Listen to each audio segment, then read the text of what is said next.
السلام علیکم ورحمۃ اللہ وبرکاتہ۔ کلاس 7 کے تمام طلباء و طالبات، پہلا لیسن آپ کو حمد کی صورت میں نے پڑھایا بھی تھا، کام بھی آپ کو بھیج دیا گیا ہے۔ آج یہ دوسرا آپ کا حصہ نثر میں سے یعنی پہلا لیسن ہے ام المومنین حضرت ام سلمہ رضی اللہ تعالی عنہا۔ ام المومنین کا مطلب ہے تمام مسلمانوں کی مائیں، جنہیں اللہ تعالیٰ نے مسلمانوں کی مائیں قرار دیا ہے۔ تو انہی میں سے ایک ام سلمہ ہیں جو رسول اللہ صلی اللہ علیہ وسلم سے شادی سے پہلے، نکاح سے پہلے حضرت ابو سلمہ کی زوجہ محترمہ تھیں، اور ان سے ان کے 2 بچے بھی تھے۔ ان کے انتقال کے بعد حضرت ابو بکر صدیق نے پہلے انہیں نکاح کا پیغام بھیجا، جو کہ آپ نے انکار کر دیا تھا۔ پھر اس کے بعد رسول اللہ صلی اللہ علیہ وسلم کا پیغام آپ سے نکاح کے لیے گیا تو آپ نے اسے قبول فرما لیا، اور آپ کا نکاح جو تھا 4 ہجری کی آخری تاریخوں میں ہوا، اور رسول اللہ صلی اللہ علیہ وسلم نے تمام اپنی ازواج کی طرح حضرت ام سلمہ کو بھی 2 چکیاں، 2 مشکیزیں اور 1 چمڑے کا تکیہ دیا تھا گھریلو ضروریات کے لیے۔ اور حضرت ام سلمہ جو تھیں وہ نہایت خوبصورت تھیں، حسن و جمال میں بہت سب سے اچھی تھیں۔ تو جب حضرت عائشہ صدیقہ نے رضی اللہ تعالیٰ عنہ نے انہیں دیکھا تو آپ نے فرمایا کہ جتنا سنا تھا اس سے کہیں زیادہ حسین ہے۔ حضرت ام سلمہ ہر طرح کے سب کام کرتی تھیں، اور جس دن آپ بیاہ کر گھر آئیں تو آپ نے اسی دن گھر کے کام کیے، کھانا پکایا، اور رسول اللہ صلی اللہ علیہ وسلم نے اسے تناول فرمایا، اور آپ حضور صلی اللہ علیہ وسلم کے تمام آرام و آسائش کا خیال رکھتی تھیں، اور آپ کے ساتھ انہوں نے بہت اچھا وقت گزارا، سفر میں بھی اور حضر میں بھی انہوں نے آپ کو رسول اللہ صلی اللہ علیہ وسلم کو بہت قریب سے دیکھا۔ ایک مرتبہ جب پردے کی آیات نازل ہوئیں تو ایک صحابی عبداللہ بن مکتوم تھے جو کہ نابینا تھے، اور مسجد نبوی میں وہ اذان دیا کرتے تھے۔ وہ گھروں میں ازواج مطہرات کے گھروں میں بلا روک ٹوک آتے جاتے تھے۔ تو جب پردے کی آیات نازل ہوئی اس کے بعد وہ آئے تو رسول اللہ صلی اللہ علیہ وسلم نے ام سلمہ سے فرمایا کہ ان سے پردہ کرو۔ تو ام سلمہ نے جواباً عرض کیا کہ یہ تو نابینا ہیں۔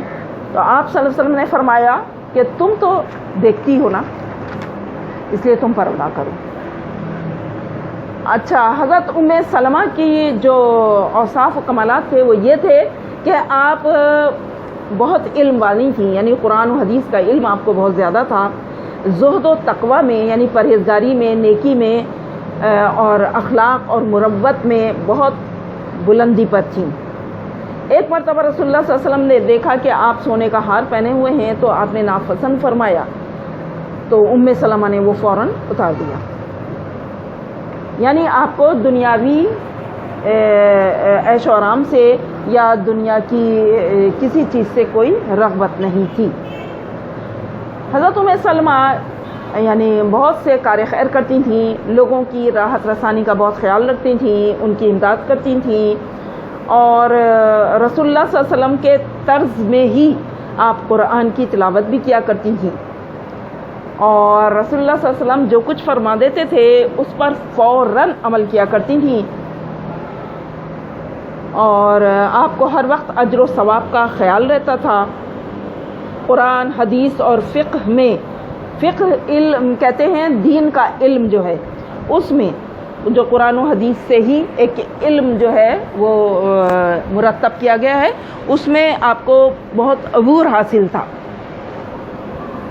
اور حضور اکرم صلی اللہ علیہ وسلم نے حضرت ام سلمہ سے جب انہوں نے پوچھا کہ میرے ابو سلمہ سے جو بچے ہیں میں ان پر خرچ کرتی ہوں تو کیا مجھے اس کا اجر و ثواب ملے گا؟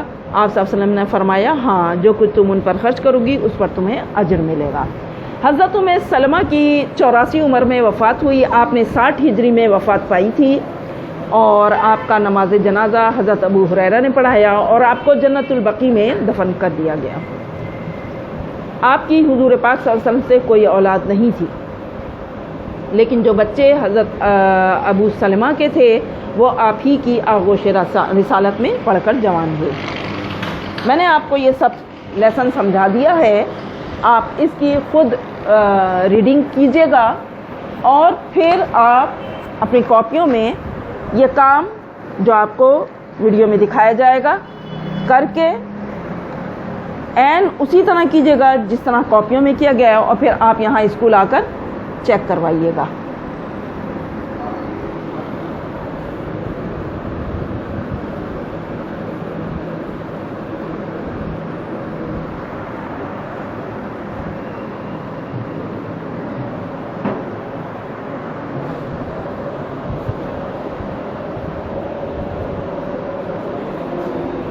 آ جاؤ۔